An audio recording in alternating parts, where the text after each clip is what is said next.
In our previous recording, we spoke about giving that attracts a blessing and another certain kind of giving that does not attract any blessing. Now we just want to talk about the cooling off period, having a cooling off period.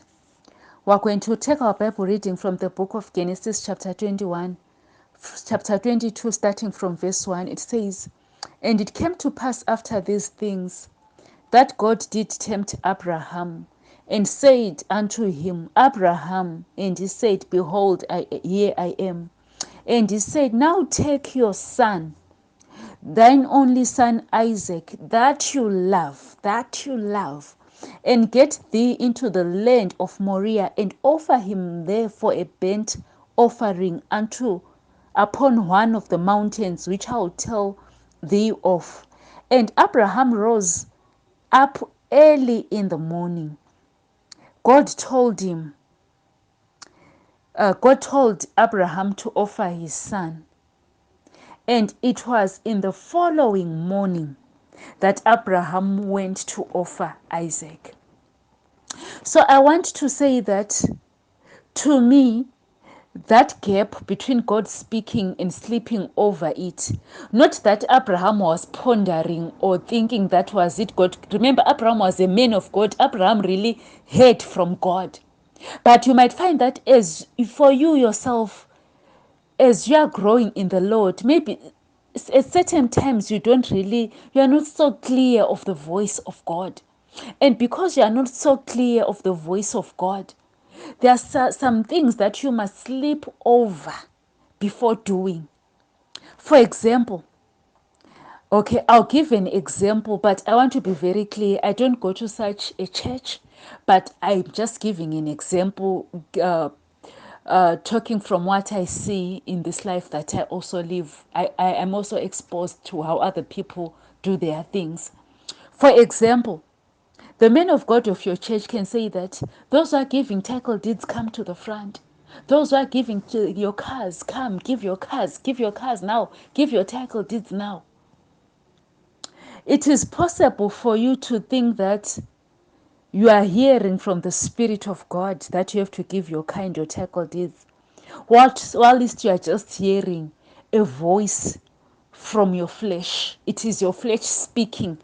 Like I said in my previous recording, that the flesh loves recognition. So it's possible for you to give something that you love so dearly. Your car might be your Isaac. Your title deeds might be your Isaac. So there are some things that you mustn't do in a haste. Sleep over those things. Ponder on those things. Hear the voice of God so clearly, so that your giving does not become a loss. And also, there are some losses that are so hard to recover. Because I say that there's a certain type of giving that attracts a blessing, and there's a certain type of giving that is a loss. So don't be pressurized into giving, especially if you are giving your Isaacs. Don't be so pressurized when the man of God says, Give now, give now, give now, give your car now. Why the haste? I need to go home. I need to discuss with my spouse. I'm married. I don't just do decisions within a second. I cannot just offer an Isaac within a second.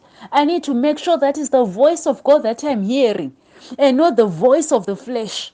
And remember also the times that we live in. Truth is, a lot of the people that we call men of God, they are so greedy. They're after receiving, they're after looting, they're after harvesting. So because of that, you need serious discernment.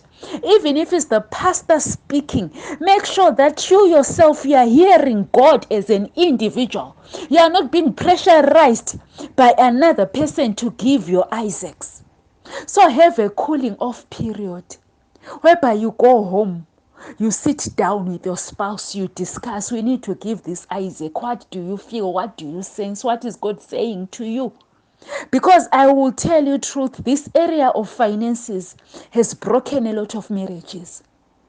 This area of finances has broken a lot of marriages. So the times that we live in, don't do things in a haste.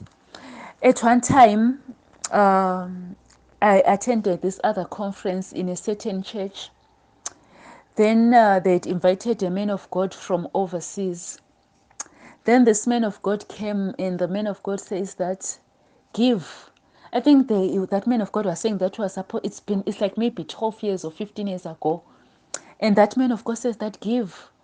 Uh, was it $100 US dollars? And was saying something like, after 24 hours, you are going to get your, after a 24-hour blessing, you give $100 now. After 24 hours, you get your blessing. I tell you, people flocked to the front. And some of us, until today, we never received anything, because some of us, we gave because everyone was giving. It was a haste. 24 hours, time is ticking, so we're supposed to give now.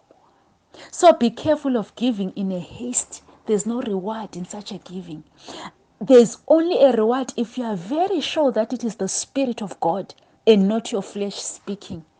There's a reward, you are guaranteed. Don't do things because everyone is rushing to the front. We all want to get rich quickly. 24 hours riches. You give $100 today, and in 24 hours your money has got an interest. Be careful. Be careful. Be careful. God does not run quick rich schemes. God does not run quick rich schemes. So don't give in a haste. Have a cooling off time, a cooling off period. Especially if you are giving your Isaac. Especially if you are giving your Isaac. Because sometimes you'll be thinking that you are giving unto God. War list is the enemy. The Bible says that he comes to steal, kill, and destroy. War list is the enemy attacking your finances, stealing, killing, and destroying your possessions in the name of giving. Thank you so much.